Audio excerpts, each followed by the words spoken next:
नमस्कार सम्मानित साथियों,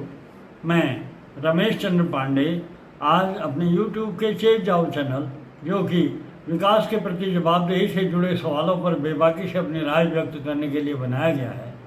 के माध्यम से जिस विषय को आप सबके साथ साझा करना चाहता हूं, वह है उत्तराखंड सरकार द्वारा लोकसभा चुनाव की आचार संहिता के बीच प्रमुख अभियंता लोक निर्माण विभाग को जो सेवा विस्तार दिया गया, उसमें चुनाव आयोग की सहमति लेने तक की जरूरत नहीं समझी गई। उत्तराखंड सरकार द्वारा गत 31 मई को 3 विभागाध्यक्षों को सेवा विस्तार दिया गया था, जिनमें प्रमुख अभियंता लोक निर्माण विभाग और प्रमुख अभियंता सिंचाई विभाग और निदेशक प्राविधिक शिक्षा उत्तराखंड श्रीनगर को जो 31 मई को जो सेवा विस्तार दिया था, इसके बारे में मेरे द्वारा लोकसभा चुनाव की मतगणना के दिन यानी कि 4 जून को इन तीनों विभागों के लोक सूचना अधिकारियों से 3 बिंदुओं पर सूचना मांगी थी। लोक सूचना अधिकारी तकनीकी शिक्षा अनुभाग उत्तराखंड शासन और लोक सूचना अधिकारी लोक निर्माण विभाग 1 और लोक सूचना अधिकारी सिंचाई अनुभाग 1, इन तीनों लोक सूचना विभाग अधिकारियों से मेरे द्वारा जो 3 सूचना मांगी गई थी, उसमें से जो प्रत्युत्तर मुझे मिला है, लोक निर्माण विभाग अनुभाग 1 के लोक सूचना अधिकारी के स्तर से 7 जून को जो प्रत्युत्तर प्रेषित किया गया है, वो मुझे मिला है।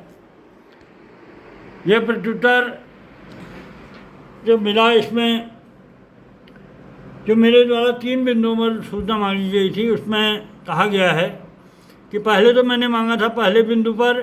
श्री दीपक कुमार यादव प्रमुख अभियंता लोक निर्माण विभाग उत्तराखंड को दिनांक 31/11/23 एवं दिनांक 31/5/24 को सेवा विस्तार दिए जाने संबंधी आदेश एवं आदेश से संबंधित पत्रावली में उल्लिखित नोटशीट और टिप्पणियों की सत्यापित प्रतिलिपि।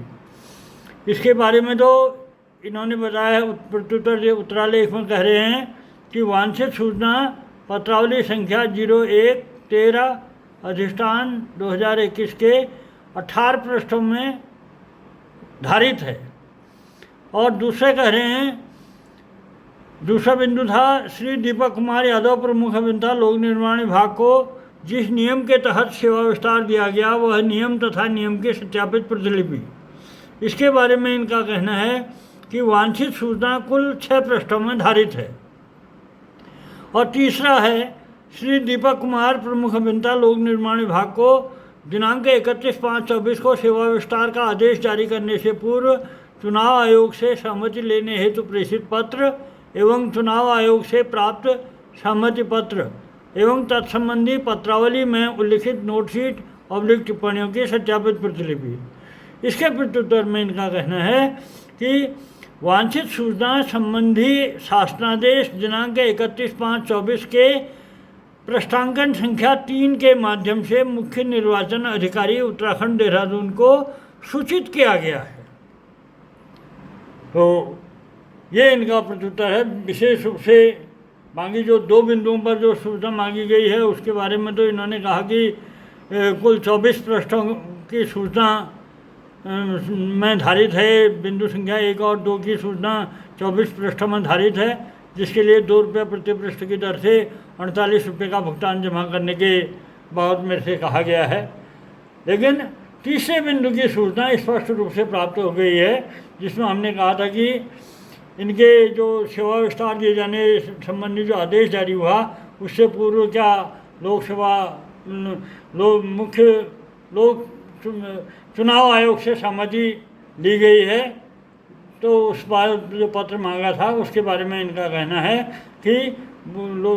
मुख्य निर्वाचन अधिकारी को सूचित किया गया। सेवा विस्तार का जो आदेश है वो मुख्य निर्वाचन अधिकारी को सूचनार्थ प्रेषित किया गया है, यानी कि कोई सहमति लेने की ज़रूरत नहीं समझी गई। तो ये जो लोक सूचना अधिकारी के स्तर से जो पत्र प्राप्त हुआ है, ये अपने आप में इस बात का साफ खुलासा है कि लोकसभा चुनाव के आचार संहिता के बीच ठीक 31 मई को जब आचार संहिता लागू थी इस राज्य में, उस समय ये सेवा विस्तार के आदेश जारी हुए। इस राज्य में 3 विभागाध्यक्षों के जो सेवा विस्तार के आदेश जारी हुए, उनमें से श्री दीपक कुमार प्रमुख अभियंता लोक निर्माण विभाग का जो सेवा विस्तार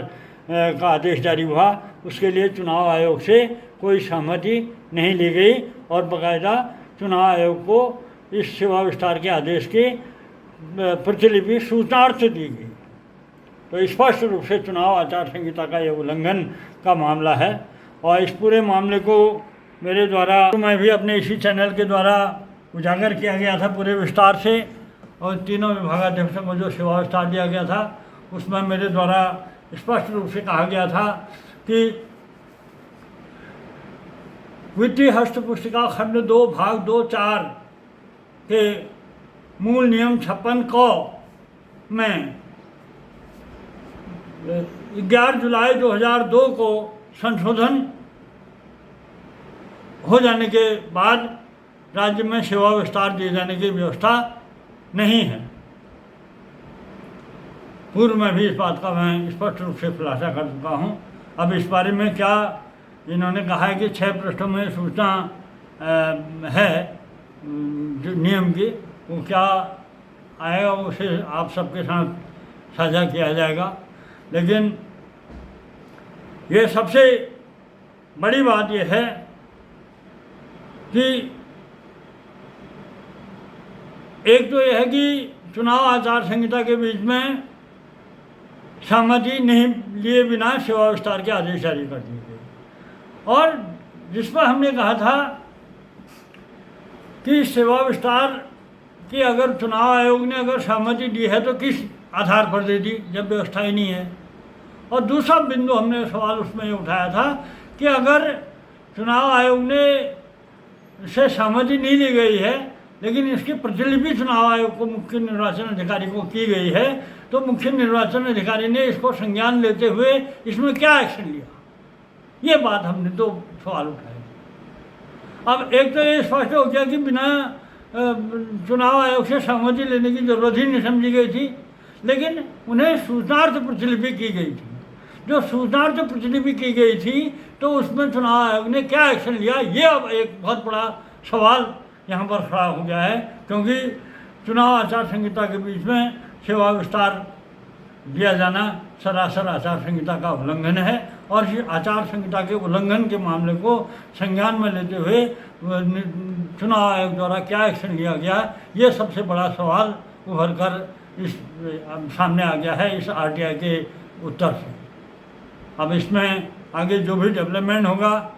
इनके द्वारा जो सूचना भेजी गई है उससे के साथ ही जो अन्य विभागाध्यक्षों की सेवा विस्तार के मामले में जो सूचना मांगी गई है उसके प्राप्त होते ही आप सबके साथ साझा किया जाएगा।